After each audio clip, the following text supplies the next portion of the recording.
Is there anything more terrifying than social media and YouTube? Let's talk to director Antoine Lay about his film Followed.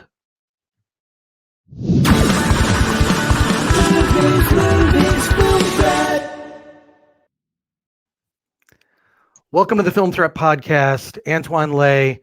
I have seen your film Followed. It's frightening. It's about what's happening today. It's also, there's parts of it that are kind of funny. I got to be honest. There's some great parts that are funny, but I really do think that there is definitely anxiety and paranoia about social media in general. If you really want to take a deep dive into things that are horrific, just read the comments on YouTube. And can you go into what exactly inspired all this and what led to you making this project Followed? Hi, so thank you for having me here.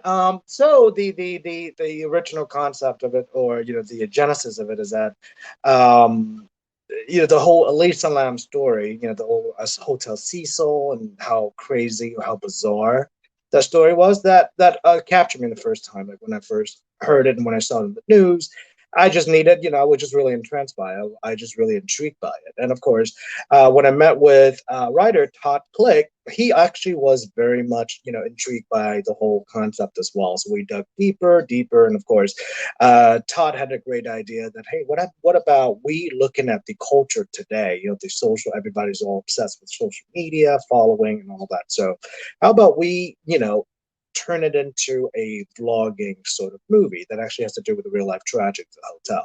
So anyway, that's where it came about. That's how we discussed it and basically got into it.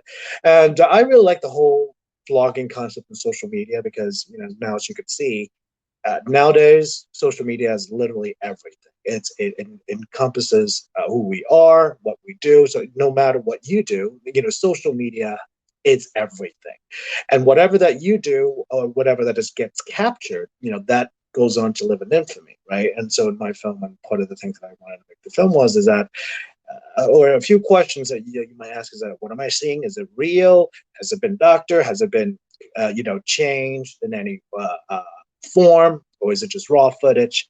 And I think that is interesting because whatever that you see online, when you go to Facebook, you see videos being posted or whatnot. You never know the context behind it. Is there any other things behind the scene that you're not looking at? And whatever you're seeing right now, can you believe it? So those are the questions that I guess our generation and most people who are online are wondering. And I think it would have been. I mean, it was a pretty strong concept, so to speak, to actually build a movie around this whole social aspect. And I think it should relate with pretty much, it's very timely and relate with most of the people. Well, I do like that some of the central plot revolves around the lead character getting a certain number of followers. That's that's sort of hanging in the background always. Got to get these certain number of followers, got to get to these followers. But I have to compliment you and ask you a question. You use real places in this movie. I mean, it's all like set in reality. In fact, at least correct me if I'm wrong, it's mostly practical effects, right? Like mostly practical horror effects. Correct. For the most part. I didn't notice any digital effects. I can usually spot them, but I didn't notice any egregious digital effects. But I live really close to where that bridge is in Pasadena. Oh, that scene is so good. Can you tell me, first of all, is that real? I didn't know that about that. It totally makes sense because that bridge, if you jumped off, there's a bridge in Pasadena. It's probably 3-4 blocks from where I live. And I mean, it's a scary bridge, built way back in the day. There's a lot of scary things that people don't know about Pasadena, but that bridge is insane. And you use also this hotel downtown. Can you tell me about the setting and settings and how much research you did? And is that real about that bridge? Because it seems like a totally real story. Yeah, this is actually all real.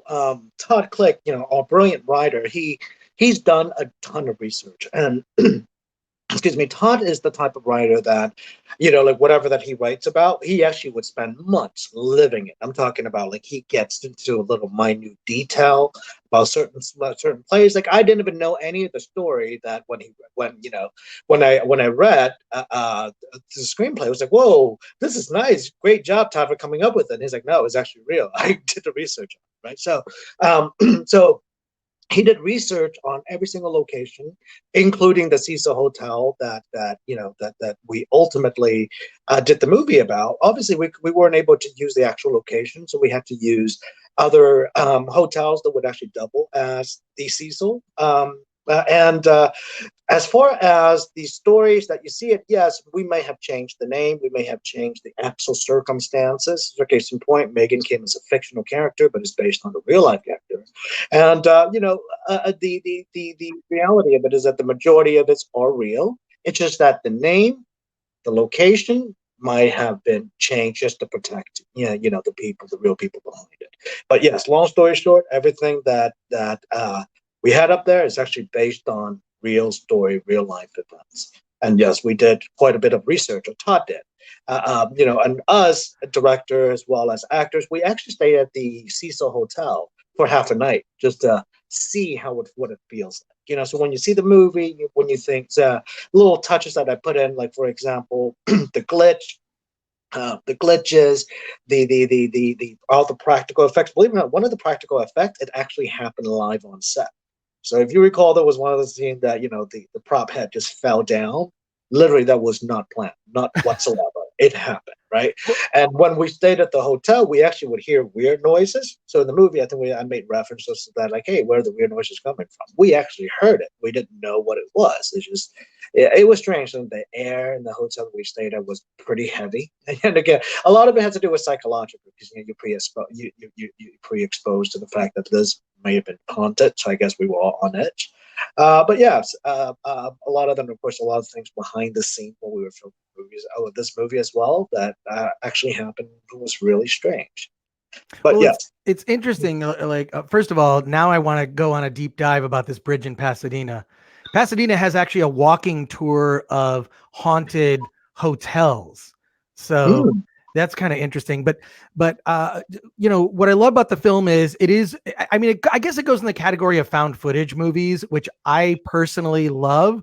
And the Blair Witch Project gets a lot of the credit for found footage, although there were found footage movies before the Blair Witch. I think the Blair Witch kind of popularized it because it was a very successful independent film. Where did you draw your influences from? Because now we live in an age where it's just like, this happens almost like you could make a found footage movie, but I kind of feel like found footage stuff happens all around us all the time on social media. How much did you draw from that for in terms of making the movie? So personally, is that I didn't think of myself as a horror director, so to speak. It's that I always believe myself as more of a dramatic and action director rather than horror. But I love the horror genre. I just didn't know whether or not I was equipped for it. So when the concept came to mind, of course, the first thing first is I want to see if the script is good. And like I mentioned, the script was brilliant when Todd did that. Are we still on? I think there was. I think. Oh no, we're still on. I just well, Antoine, he'll be back. He'll be back in a second. He'll be signing on in a second. But let me just tell you what I loved about the film. Also, just to recommend this, which Followed is actually going to be opening in drive-ins and on VOD, which is pretty awesome. But what I really enjoyed about the film is the accuracy to the social media platforms. A lot of times when you see movies. It's Antoine dropped off, but he's going to be coming back. Trust me. I look, if it's between listening to him talk about the film and listening to me talk about the film, I'd rather listen to Antoine. But what I love about it is that it's all the social media stuff is accurate, right? So when you're talking about like YouTube, when you see YouTube or you see other social media platforms within the film, it's accurate. Here comes Antoine. He's back. Yeah, sorry about that. Hey, this is, what's so funny? A ghost must have messed with my stuff. A ghost, or I thought maybe the killer caught up to you. I don't know, but I was just saying when you went away. This has never happened during an interview when we've been doing this. This is all new territory for us. But what I loved about the film was that all of the social media platforms that are represented in the movie are accurate. It's not like when you see sometimes you see these big budget Hollywood movies, they kind of, you represented social media accuracy. And what I do love too is that there's some fake platforms that you kind of wove in that seem totally legit. Right. So I have to give some props to yourself and the screenwriter for just making sure that everything has an authenticity about it, which actually I think adds to the horror. Can you tell me about working with this cast? Because they all seemed like, I mean, it just rang so true. And I don't want to ruin the ending. There's a great thing at the end that I don't want to ruin, but that seems so much like something that we've seen happen before. So tell me about working with your cast. So the cast was just awesome. So basically when we initially, before the script was even written, we had a concept on that. So basically when we did the casting, Matthew Solomon, which is Drop the Mic, he improv most of it. We basically just gave him like ideas like, hey, here's a situation, play with it, right? And Matt was just absolutely wonderful on that. And so Todd Click, a writer, what he did was, he trying to see what Matt was saying, and he basically built a script around that particular character. And then, of course, Sam, Sam was fantastic. Originally, we actually had another person audition as well. So Sam came in after. But yeah, Sam is just, she's wonderful. She's really fast on her feet. And she's one of those type of actors that you can just turn on, when the camera's off, she's normal, camera's on, boom, all of a sudden, she's a completely different person. Caitlin was the character of Nick. Originally, we had a different, we had it as a guy. But when Nick, she killed it in the audition that I basically had taught, write a completely new role for Nick. So so her acting was brilliant. Love working with her. Kelsey as well. Kelsey, she just has that, just the innocent look, and just, we want to know, hey, what is the, Mike is, for lack of better words, he's just such a jerk, right? But I wanted the complete opposite of what my character was, and make the audience wondering, like, how could a girl like this, be into him? But of course, the things that I wanted to drive home about as well is that social media, whatever how people act online or how they show themselves, that's just a heightened version of themselves. That may not be who they really are. And I think that's one of the points that I want to drive home. That Mike, underneath it all, he may be a good guy, right? But of course, for his audience, it's like he's this person. So that's how I cast Kelsey, and she's great at it as well. John Savage, obviously, he's a legend, deer hunter. So we were very lucky to have him. It was, I was starstruck when I met him. So obviously that was fine, and working with him, learned a lot. So Tim Dreyer, the character of Chris, which is the opposite of Mike, that soulful dude. Like I said, he just balances off Mike very well. So Mike, the experience working with the cast overall has been tremendous. I mean, they helped me as much as I helped them. In other words, is that being a brand new, a novice director, so to speak, they actually helped me quite a bit from that standpoint. That's why I left them with the capability for them to reinvent the characters on set, and the set is their plate. So overall, it was a fantastic experience. Well, oh yes, sorry. I want to bring up you mentioned John Savage. John Savage is one of my favorite. I mean, from The Deer Hunter, Oscar nominated. I mean that movie is a big Oscar movie. He was in a movie called Hair back in the day. I mean, he's just, and then he's in, if I could throw out a quick little tip to everyone who, you see John Savage in a bunch of things, and he was in your movie. He was in a movie called Ovid and the Art of Love. We interviewed the director of that, Esme Hoffman. He is in a film that you need to see called Inside Moves, which is the movie that Richard Donner made after he made Superman. And it's about a bunch of people who go to this bar who are all disabled. And it's a brilliant film. The opening scene of that movie will blow your mind because he made this right after Superman. I don't want to say what happens, but John Savage, just seeing him turn up, and he shows up in a couple of scenes, adds this sort of gravitas to the reality. It's so great, such great casting, and he's so perfectly used in the film. So kudos for that. As well as the cast, like you really got lucky on a lot of this. Tell me about working. You did. I mean, you got to count yourself lucky. Tell me about working with the practical effects. Those can be a lot of fun, and they can also be problematic when you're doing practical effects. I mean, you always hear stories of like Bruce Campbell sleeping in his makeup because he just was like during Evil Dead and Evil Dead 2, he's just like, I'm just going to sleep in the makeup because it was such a hassle to get remade up every day. Tell me about working with those practical effects on the film. I'm just so glad you went with practical effects. At least I didn't notice any digital effects. Right, yeah, because we wanted to make it well, for two reasons. Number one is that I do believe the practical effects, when done right, it's more real. It's something that you feel like you could touch versus digital, which is I hated when horror films use CGI because I could totally tell that, hey, that's a computer ghost. That doesn't scare me, right? So every time I see that, I always have an issue with it. So we try to stick with it. We actually had, like I said, a fantastic team behind it. Patrick, but Patrick was our was our prop guy, and he just he created all of this, all the knock on the doors that you see and all of that. It's everything. It's on camera. Right. So in other words, is that a lot of the ghost effects, we actually did it. We filmed it there.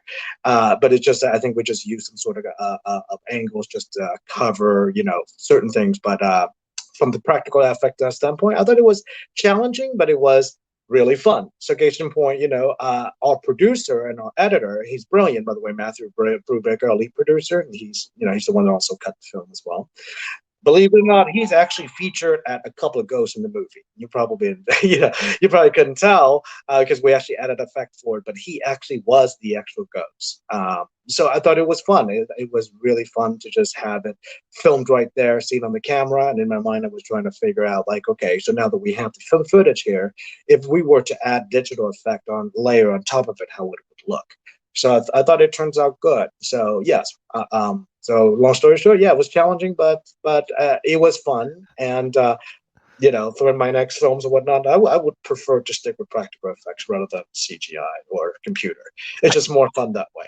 It's also just more effective. I think that practical effects are more effective because the cast can actually react to it. It takes to a whole other level. Now, my understanding on the movie is and I think that actually I know we are living through probably one of the more difficult times in American history. Mm-hmm. The pandemic, everything that's been protests, everything that's been going on, and I think this is a golden opportunity for independent film.